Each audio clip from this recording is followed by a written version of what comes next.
গ্রেফতারির পর ইডি হেফাজত, রেশন দুর্নীতিতে চরম বিপদ। মন্ত্রীর মেয়েকে চেনেনি না, জ্যোতিপ্রিয়র সঙ্গে কোনো লেনদেনই ছিল না। ইএসআই এর রুটিন মেডিকেলের পথেই আজ দাবি বনগাঁর প্রাক্তন পুরপ্রধানের। ইএসআই থেকে বেরিয়ে নিজেকে নির্দোষ বলেও দাবি করেন শঙ্করাধ্য।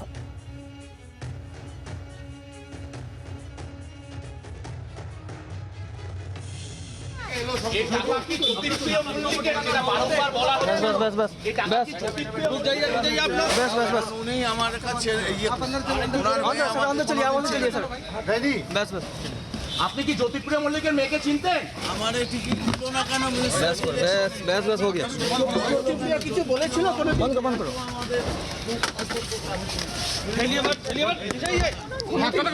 বলেছিল টাকার লেনদেন হয়েছে কোনোদিন 100 টাকা উনি আমার দেয়।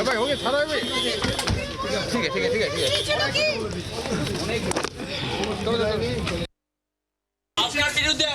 পুরো মিথ্যে, উনি আমারে টিকিট পর্যন্ত দেয়নি।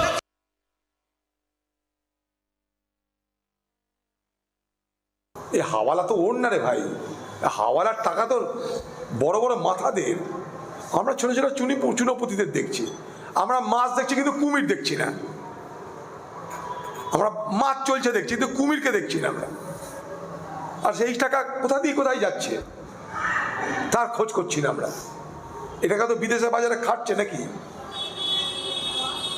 তো সেই টাকা কি করে কোথায় যাচ্ছে কেন জানে না মানুষ, কেন জানে এখানকার প্রশাসন?